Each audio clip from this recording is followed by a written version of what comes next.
They were perpetually one of the quieter teams in the NHL who did really, really well. Conference finals, second rounds. It just seems to be the minimum that they at least win one round and that they do well in the regular season. I'm talking about the Carolina Hurricanes, who finished last year second in a relatively weak Metropolitan division with 99 points. The Metropolitan division. It truly was last year. But after kind of dispatching Jersey pretty easily, it didn't go as well as I think they would have hoped going into the Stanley Cup that they've been searching for. However, they were very noisy. They made some big trades. They made some big moves. And before we get to that stuff, what do you think? Odds makers love the Carolina Hurricanes. What do you think of this? Interesting. 99 points last year. Okay. Odds makers have them, the over-under, at 106.5. Wow. That's a big jump. That's a big swing in points. But hard to argue that they got worse, right? I want the under there. That's a lot of points. Really? It's a lot of points. Now, it was a team in transition last year, Steve, right? Like, they added Nick Ehlers. They obviously, Rantanen came and went. So they got, who the heck did they get for Mikko Rantanen? Why is that escaping me right now? Oh, Logan Stankoven. Yeah, Logan Stankoven and those picks that they Taylor can, Hall as well. that they can parlay into something else this year at the trade deadline. I mean, Jess, what do you think about 106.5? I got the over. You got the over. You're wow. Give me the over. Okay. This is a good team. Such a high over. It's a good team who's only improved. So okay, so where do you want to start here, guys? Because there's so much to unpack with the Winnipeg Jets. Is it Eric Tulsky? Like, I've got him as a line item, right? Like, this is a guy who, Don Waddell was very quiet, worked in the shadows, hired great people like Eric Tulsky, and was able to find efficiencies, find players on distressed deals, even had an RFA signing with Kotkaniemi.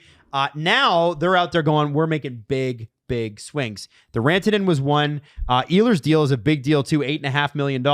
What do you think here? Oh, I mean, they're a great team.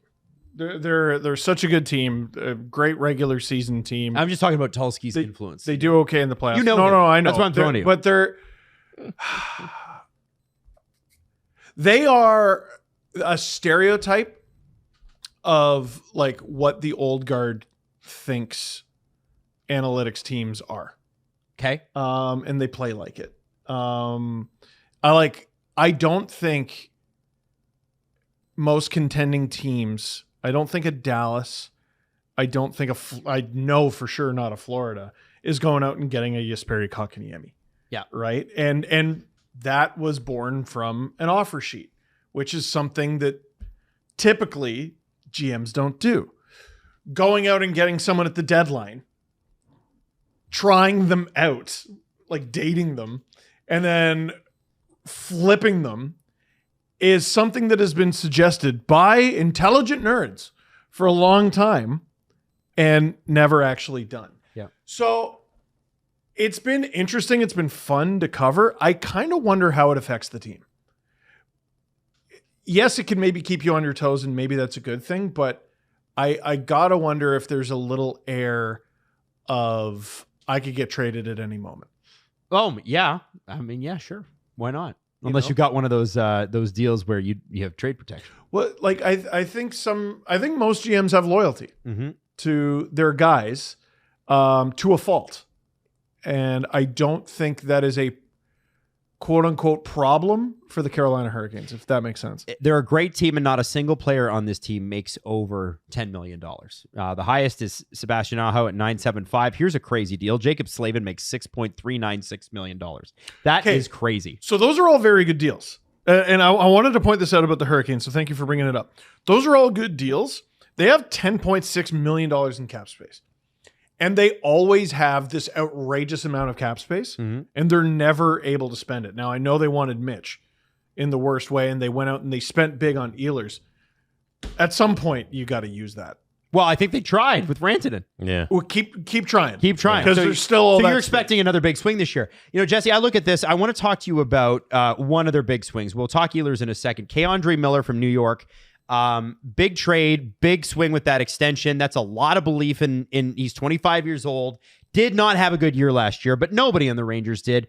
What are your thoughts on K'Andre Miller now and his fit with this team? Yeah, it fills a gap that they had there. Like they needed somebody on that left side to fill the gaps for their defensemen. So I'm like very pleased that they went out and did that because I think they're going to be a good team and I think he makes them better. Plus, it provides some offensive ability on the back end because this is a team like I'm just asking them to score a little bit more, and K'Andre Miller from the defensive side of it should help with their offense, which And is replace some of what they lost with Shea and Pesci, right? Yeah, and like even Brent Burns a little. Yeah. Like he's up in there in age, but on the back end, he's still, I think, can affect things offensively. So I'm hopeful that you see that part of the game out of Miller because that's where they need assistance. Big room guy, right? Like that's got to be the room has to be different without Brent Burns, and probably not for the better. Yeah. I'm not He's a vibes saying guy. I'm not saying it's a bad room. I'm just saying like this is Brent Burns. This is one of the loudest personalities in the And he in rocks. hockey. Everybody loves He Brent rocks. He's awesome. Okay, guys, I want to get your thoughts on the actual Nick Ehlers swing. 29 years old, $8.5 million.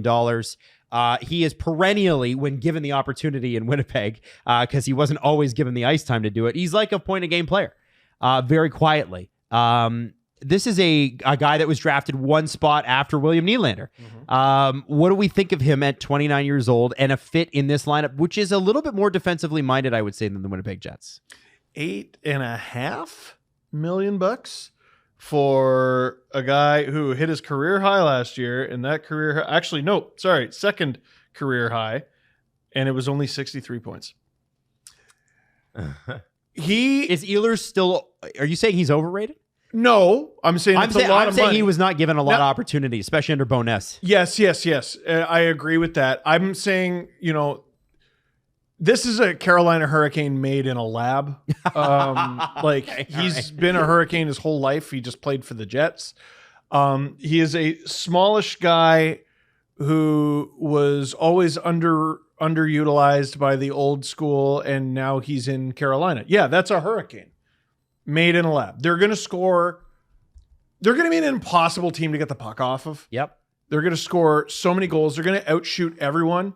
Yep. Like one of the funniest things throughout any season, you're flipping through the games and you turn on the Hurricanes game and they're outshooting their opponents 40-16. It's a 2-2 tie. Yeah. That's the Hurricanes in a nutshell. Like, I don't imagine they're going to change that philosophy at all going into this year. It makes for a really good regular season team, and that's what we're evaluating here. Yeah. It's regular season is our prediction. So when they get to the playoffs, it's going to be a whole different animal. Just to back up what you're saying, though, Steve, they had the second most shots on goal last season. I can't believe it's second. It's second. Edmonton had more shots. Oh, yes, I can. They finished 9th in goals for, and on the power play, they were only 25th in terms of goals for. So they only they're 25th in the power play percentage, and then shooting percentage, they're 26th. So like those are their goal sets. They pepper the shots. They're able to be like pretty up there in goals for. They can't do the high danger stuff on the power play when they have the opportunity, and they're up the second in shots. So they're getting a bunch of shots. They don't usually go in, but it's great for the Corsi numbers. It applies to the regular season, and it doesn't really translate to playoffs. So their problem for me, like, I think it can be solved with coaching.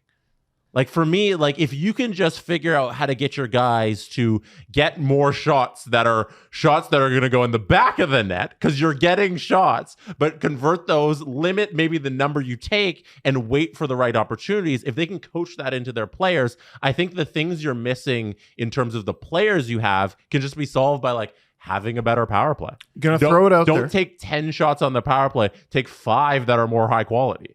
Gonna throw it out there. 13.8% was Ehlers' shooting percentage last year, the second highest of his career. Again, hope he doesn't take a step back. He got an opportunity, though. Yeah. I really think that he was being held back in Winnipeg. I don't expect him to take. Now, listen, I know this is a regular season preview. It's not a playoff preview, but they did beat the Devils 4-1, and then they beat the Caps 4-1, but they lost 4-1 to the Panthers. And I look at this lineup. In the way it looks right now, it looks really strong. But what was very clear was when they played the Panthers, after their first two lines finished matching up, that third line, Luosterainen and Marchand, ate them alive like they did the Leafs. And the Carolina Hurricanes put up way less of a fight than the Leafs did against the Panthers. So I look at I look at this and I go, man, they're going to have to find a way to augment this forward group. I wonder what this looks like if Rantanen is in the lineup. He had such a monster playoff for Dallas. If he's in the lineup, do they win an extra game? I think they got to go deeper than that. I don't think it can be Jordan Staal going up against, the Marchand line. Who got rocked. They just look the same to me, which is why, they're such an excellent team. They might be a top 5 team in the league. And I'm looking at them in sort of a ho-hum way because it's like, oh, the Leafs won the division. Why wouldn't you bring Marner back? Yeah. You know what I mean? Yeah. We know how this ends. And hilariously, who wanted him in the worst way? By the way, it ends better than it does for the Leafs. That's the answer there. 100%, right? Yeah. I tell you what, I haven't done this through all the teams that we've recorded so far. Mm-hmm. I changed where I have them mid-recording because I realized I was ridiculous. Because you're like, Jesse said 100 times, and I needed that. This is a regular season evaluation, not a playoff evaluation. So I changed where I have them. What is it? Second. Where did you have them before? Third. What? Yeah. Behind the... Wow. Jesse, what about you? I have them winning the division. I think for this team, if I can see, hey, fix your damn shooting percentage. Just get it a little higher. The way you play hockey is really efficient. Just fucking put some pucks in the back of the net. We didn't more really consistently fix your power play. If I can see this shit, you can too, Carolina. You're really good. It's all there. You're gonna have a good regular season. I do want to mention their goaltending is a complete wild card. Freddie and Kochetkov, yeah. Kochetkov is night in, night out, a bit of a wild card, and Freddie is going to give you 20 of the best games you've ever seen. Or 58. I agree with Jesse Blake. Carolina Hurricanes are going to win the division this year. What happens, though... I want to change my pick now. No, damn it. Trade deadline, though. Tulski. Wait, do you actually?